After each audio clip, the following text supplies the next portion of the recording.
សុភមស្តោវរៈមង្គលាជយាតិរិព្រះពុទ្ធសករាជព្រះសាសនាអតិកន្តាកន្លងទៅហើយបាន2569ត្រឹមថ្ងៃសុក្រ15កើតខែពិសាខលុះដល់ថ្ងៃសៅរ៍1រោចខែពិសាខឆ្នាំមមីអត្តស័កតទៅចូលពុទ្ធសករាជ2570និងកណនីឆ្នាំមមីឥឡូវនេះសង្ក្រាន្តចូលនៅថ្ងៃអង្គារ12រោចខែចែកត្រូវនៅថ្ងៃទី14ខែមេសាគ្រិស្តសករាជ2026វេលាម៉ោង10:48នាទីព្រឹកពេលនោះព្រះអាទិត្យចេញពីមនៈរាសីទៅស្ថិតនៅឯមេសរាសីតាមផ្លូវគោវិថីគឺផ្លូវកណ្ដាលមានទេវធីតាមួយព្រះអង្គជាមគ្គនាយិកាព្រះនាមរាជសាទេវីជារាជបុត្រីទី3នៃកបិលមហាព្រហ្មគង់នៅចតុមហារាជការទ្រង់អំពរពណ៌ខ្មៅលំអរនៅព្រះការដោយសៀតឈូកអភរណៈកាយមនោរាហោសហាទ្រង់លោហិតឈាមព្រះហោស្ដាំទ្រង់ធ្នូព្រះហោឆ្វេងទ្រង់ត្រីសូលទ្រង់គង់ឈរបើកប្រណិតលើខ្នងមេណូមៃសេះជាមគ្គពីហណៈទើបនាំអស់ទេវបុត្រទេវធីតាទាំងមួយសែនកោតហោះទៅកាន់គុហាកែវធម្មមេលីនាទីភ្នំកៃឡាសខេត្តហេមពាន្តជាទីតម្កល់ទុកនៅព្រះសិរសាកបិលមហាព្រហ្មដែលតម្កល់លើពានមាសនាំមកដង្ហែប្រតិសិនភ្នំព្រះសុមេរុរាជតាមផ្លូវព្រះអាទិត្យចរចំនួន60នាទីទើបនាំយកទៅតម្កល់ទុកកន្លែងដើមវិញហើយប្រជុំទេវបុត្រទេវធីតាទាំងមួយសែនកោតចូលទៅស្រង់ទឹកអនន្តមហាស្រះដែលមានទឹកហូរចេញពីបំពង់ថ្មកែវដែលជាមាត់គោឧសភរិទ្ធទាំង7ត្រជាក់ខ្សែនខ្សានព្រះរាជហឫទ័យហើយនាំគ្នាចូលទៅសមាទានរក្សាសិលដោយសមមនុស្សរីករាយគ្រប់ព្រះអង្គក្នុងភគវតីសភាសាលា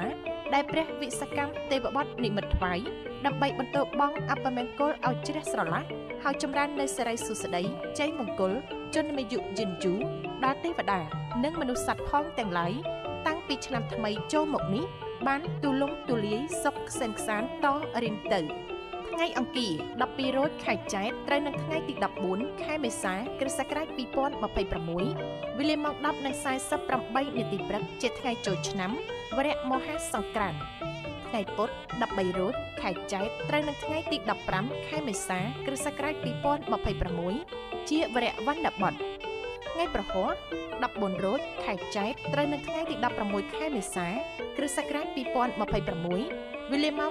14:40នាទី12វិនាទី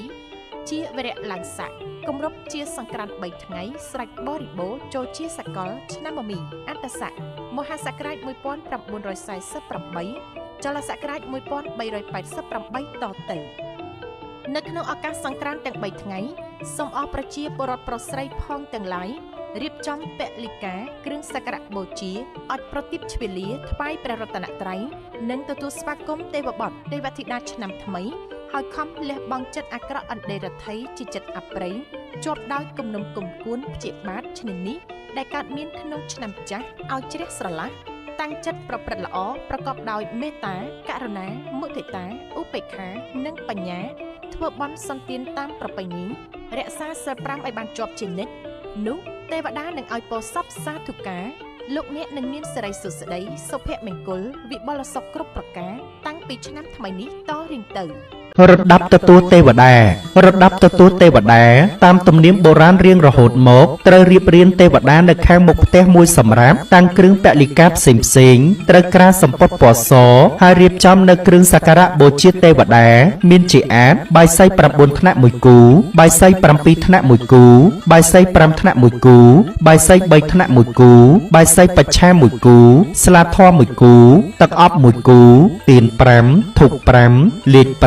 ផ្កា5ដាក់លើជើងពៀន1គូចេកនួនចេកណាំវ៉ាដាក់លើជើងពៀន1គូផ្លែឈើ11មុខរៀបដាក់លើជើងពៀន11គូដូងឡាវ1គូទឹកស្អាត2កែវស្រេចហើយទៅវេលាដែលទេវតាចុះមកត្រូវជួបជុំគ្រួសារដើម្បីថ្វាយបង្គំព្រះនមស្ការព្រះរតនត្រ័យសមាទានសិលហើយតាំងចិត្តឲ្យបានស្អាតបរិសុទ្ធជ្រះស្រឡះនៅមទ័លទាំងពួងតម្កល់ចិត្តរំពឹងគិតទៅលើព្រះពុទ្ធព្រះធម៌ព្រះសង្ឃ ង្ឃជាទីពឹងទីរលឹកលុះចាប់ពិធីទទួលទេវតាចំពោះបាយសី9ថ្នាក់7ថ្នាក់ទំនៀមមានចែងនៅក្នុងសៀវភៅព្រះរាជពិធីទ្វារទសមានិងមានអនុវត្តនៅព្រះបរមរាជវាំងតែចំពោះប្រជារាស្ត្រគួរធ្វើត្រឹម5ថ្នាក់ចុះមកឬរៀបគ្រឿងសក្ការៈបូជាដែលមានទៀន5ធូប5ស្លាធម៌កូនចេក1គូក៏ល្មមសមគួរដែរចំពោះផ្លែឈើសម្រាប់ប្រជារាស្ត្រគួររៀបឲ្យបាន3មុខឬ5មុខក៏ជាការប្រសើរគឺរៀបទៅតាមធនធានរបស់ខ្លួន